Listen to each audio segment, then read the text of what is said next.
Hello dear student, welcome back to my YouTube channel. तो dear student, आज की इस वीडियो में हम सभी लोग क्लास 12th हिंदी यानी कि हिंदी के संस्कृत के सुभाषित रत्नान यानी कि सुभाषित रूपी रत्न के श्लोक के अनुवाद का अध्ययन करेंगे। तो डियर स्टूडेंट, यह वीडियो आप लोगों के लिए बहुत ही ज़्यादा खास जाने वाला है। डियर स्टूडेंट, अगर आप हमारे यूट्यूब चैनल पर पहली बार हैं तो प्लीज़ यार यूट्यूब चैनल को सब्सक्राइब करिए, वीडियो को लाइक करिए, क्योंकि आप लोगों का एक सब्सक्राइबर मेरे लिए बहुत कुछ मायने रखता है। तो प्लीज़ यार यूट्यूब चैनल को सब्सक्राइब जरूर करिए।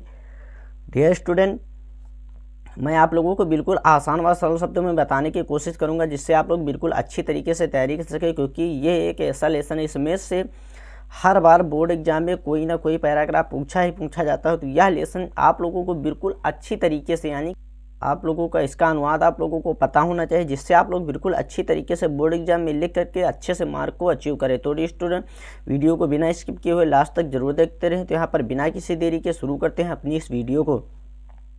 तो हमारा पहला श्लोक दिया गया है, भाषासु मुख्या मधुरा दिव्या ग्रीवाण भारती तस्य ही मधुरम काव्यम तस्मादप सुभाषितम। भाषासु ग्रीवाण भारती मतलब देववाणी, तस्मादप मतलब उससे भी अधिक, तस्मादप मतलब उससे भी अधिक, सुभाषितम मतलब सुंदर उक्ति या सुंदर वचन। तो भाषासु मुख्या मधुरा दिव्या ग्रीवाण भारती तस्य ही मधुरम काव्यम तस्मादप सुभाषितम।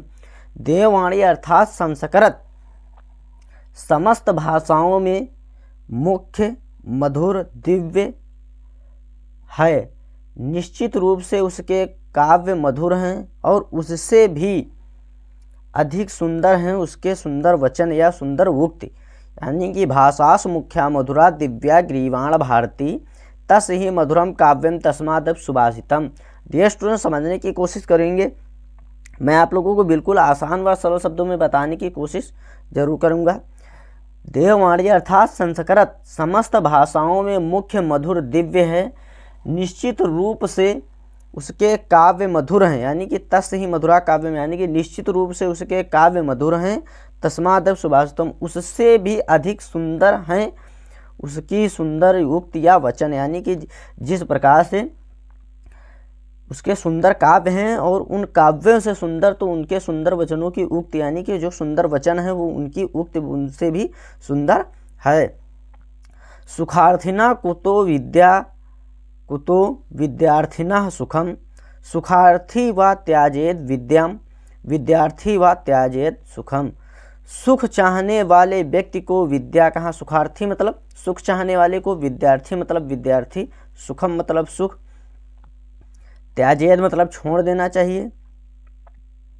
सुखार्थी यानी कि सुख चाहने वाले व्यक्ति को या छात्र को विद्या कहाँ, और विद्या चाहने वाले व्यक्ति या छात्र को सुख कहाँ प्राप्त हो सकता है। तो इसीलिए सुख चाहने वाले व्यक्ति को या छात्र को विद्या का त्याग कर देना चाहिए और विद्या चाहने वाले व्यक्ति को या छात्र को सुख का त्याग कर देना चाहिए। सुखार्थी कुतो विद्यार्थिना सुखम, सुखार्थी व त्याजेत विद्या, विद्यार्थी व त्याजेत सुखम। सुख चाहने वाले व्यक्ति को विद्या कहाँ और विद्या चाहने वाले व्यक्ति को या विद्यार्थी को सुख कहाँ। तो इसीलिए सुख चाहने वाले व्यक्ति को विद्या का त्याग कर देना चाहिए और विद्या चाहने वाले व्यक्ति को सुख का त्याग कर देना चाहिए।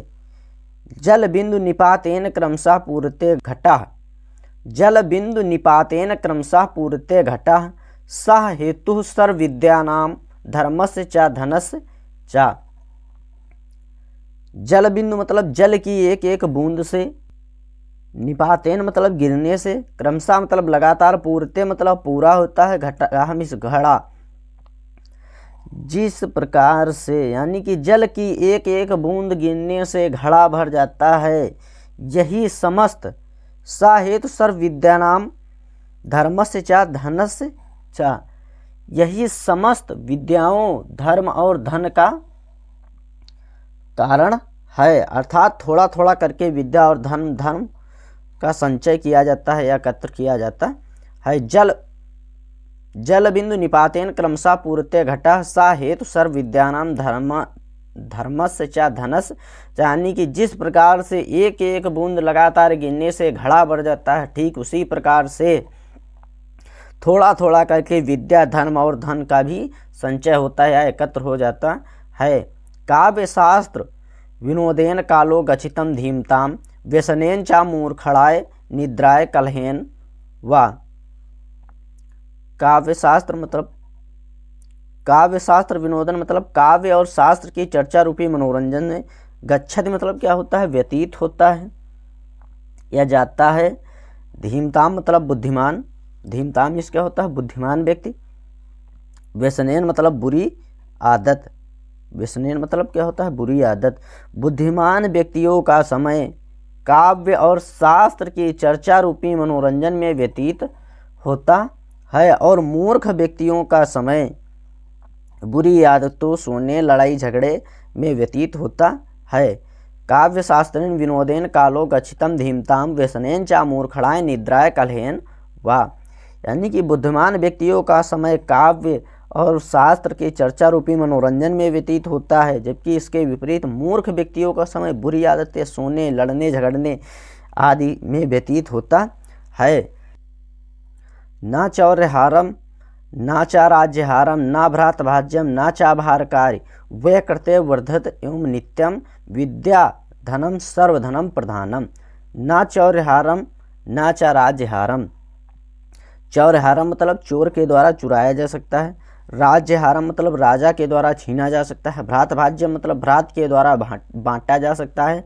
भारकार मतलब ले जाने में भी वजन नहीं है। एवं मतलब बढ़ता है, एवं नित्य मतलब बढ़ता है। ना चौर्यहारम ना चा राज्यहारम। एक विद्या एक ऐसा धन है जिसे ना तो चोर के द्वारा चुराया जा सकता है, ना ही राजा के द्वारा छीना जा सकता है और ना भाई के द्वारा बांटा जा सकता है, तथा लाने ले जाने में भी वजन कारक नहीं या भार कारक नहीं, तथा व्यय करते वर्धत एवं नित्य, यानी कि लगातार खर्च करने से या व्यय करने से नित्य बढ़ता है। विद्या धनम सर्वधनम प्रधानम, इसलिए विद्या सभी धनों में प्रधान है। परोक्षे कार्यहांतरम प्रत्यक्ष प्रियवादिनम वर्जयता दृशम मित्रम विस्कुंभम पयोमुखम। परोक्षे मतलब पीठ पीछे, और वर्जयते मतलब त्याग देना चाहिए, और तादृशम मतलब क्या होता है, वैसे। विस्कुंभम मतलब विष के घड़े, विस्कुंभम मतलब विष के घड़े। पयोमुखम मतलब मुख में या ऊपरी हिस्से में दूध वाले। परोक्षे कार्यहांतरम प्रत्यक्षे प्रियवादिनम वर्जयता दर्शम मित्रम विस्कुंभम पयोमुखम। हम पीठ पीछे हमारे कार्य को नष्ट करने वाले या पीठ पीछे हमारी बुराई करने वाले और हमारे सामने होने पर हमसे प्रिय बोलने वाले मित्र को ठीक उसी प्रकार से त्याग कर देना चाहिए जिस प्रकार विष के घड़े पर ऊपरी मुख पर दूध लगा होता है, जिसे हम उसे त्याग देते हैं, उस घड़े को त्याग देते, उसी प्रकार से हमें उस मित्र को त्याग देना चाहिए। विष के घड़े का क्या अर्थ है, यानी कि अंदर उसमें विष भरा हो और उस घड़े के मुख पर क्या लगा हो, दूध, यानी कि ठीक उसी प्रकार से हमें त्याग कर देना चाहिए उस मित्र को। उदेति सविता ताम्र स्मात स्पा इस्तमेत चा संबन्नो चा विपत्तो चा महात्मेक रूपता। उदेति मतलब उदित होता है, उदेति मतलब उदित होता है। सविता मतलब सूर्य, और अस्तमेति एवास्तमेति का अर्थ क्या होता है, अस्त होता है। एक रूपता मतलब समान रूप से या एक जैसा होना। उदेति सविता पर एवा स्तमेत चा संपन्नो चा विपत्तो चा महात्मेक रूपता। सूर्य उदय के समय लाल होता है और अस्त के होने के समय भी लाल होता है। महान पुरुष विपत्ति, संपत्ति और विपत्ति अर्थात दुख और सुख में एक जैसे बने रहते हैं। विद्या विवादाय धनम मदकाय शक्ति परेशान पर पीड़नाय खालस्य साधो विपरीत मज्ज्ञानाय दानाय चा रक्षणाय। खलस मिस क्या होता है, दुष्ट। खलस मिस क्या होता है, दुष्ट। साधो मतलब सज्जन, साधो मतलब सज्जन।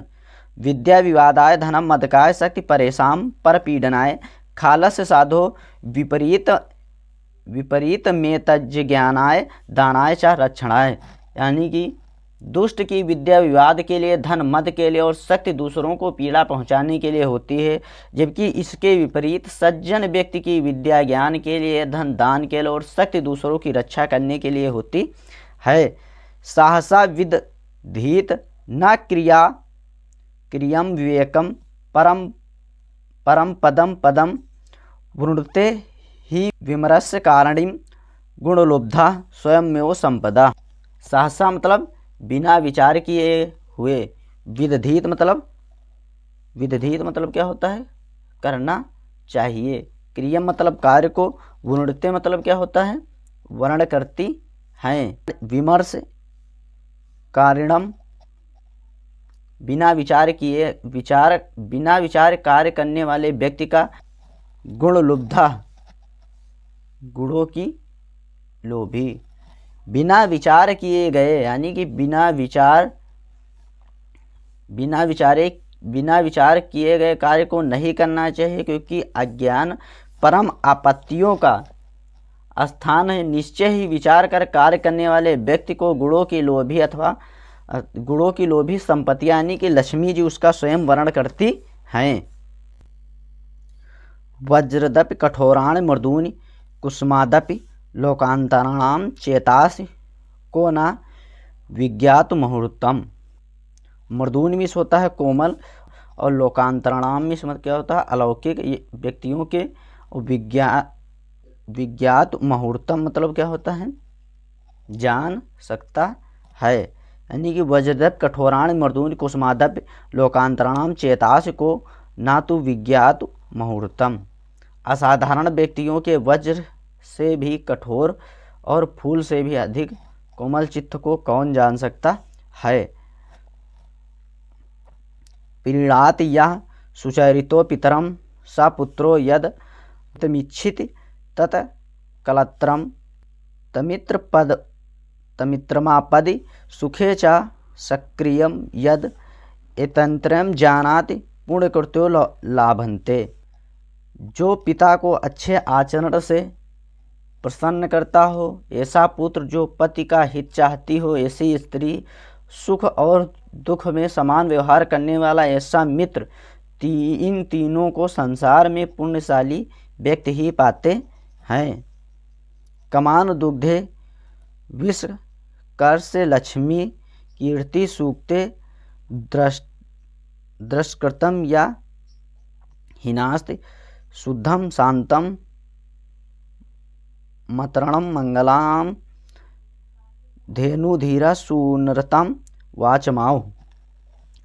शुद्ध और शांत संपूर्ण कार्यों को जन्म देने वाली सत्य एवं प्रिय वाणी को ऐसी गाय कहा है, जो समस्त इच्छाओं को पूर्ण करती है, दरिद्रता को दूर करती है और यश में वृद्धि करती है, ऐसे पापों को नष्ट करती है। व्यतिश जत प्रधानांतरम कोअपि हेतुम न खलु बाहु रूपाधीनम प्रीतायाः स्रन्ते विकसित ही पतंगेषु पुढंकरीकम द्रवति च हिम रसमा उद्गते चंद्रकांता। यानी कि कोई आंतरिक कारण ही पदार्थों को परस्पर मिलाता है। निश्चय ही प्रेम बाह्य कारणों पर आश्रित नहीं होता है, क्योंकि सूर्य उदय होने पर कमल का फूल खिलता है और चंद्रमा के उदय होने पर चंद्रकांत मणि जो है पिघलती है। निदांत नीति निपुणा यदि वा स्तवंतु लक्ष्मी समाविशतु गच्छतु या यथेष्टम अद्वयो वा मरणम मस्तु युगांतरो वा न्यायस्थ पथम प्रविचलति पदम न धीरा। नीति में निपुण लोग निंदा करें या प्रशंसा करें, लक्ष्मी आए अपनी इच्छा अनुसार चली जाए, चाहे आज ही मृत्यु हो या युगों के बाद, धैर्यशाली व्यक्ति या पुरुष न्यायोचित मार्ग से पल भर के लिए नहीं डोलते अर्थात विचलित होते हैं। ऋषायो राक्षसी माओ वाच मुंच तद्रस्यो सा योन्यु सर्ववर्णम सा ही लोकस्य निरिस्ति। ऋषियों ने उन्मुक्त और अहंकारी व्यक्तियों की वाणी को राक्षसी वाणी कहा है। वह समस्त वैरों को उत्पन्न करने वाली संसार की विपत्ति का कारण होती है। डियर स्टूडेंट, उम्मीद करता हूँ कि वीडियो पसंद आई होगी। डियर स्टूडेंट, अगर आपने अभी तक यूट्यूब चैनल को सब्सक्राइब नहीं किया तो प्लीज़ यार यूट्यूब चैनल को सब्सक्राइब करिए, वीडियो को लाइक करें, कमेंट करें, बेल आइकन को दबाना बिल्कुल भी ना भूलें, जिससे मैं जो भी वीडियो अपलोड करूँ वो डायरेक्टली सबसे पहले आप तक जरूर पहुँचे। धन्यवाद।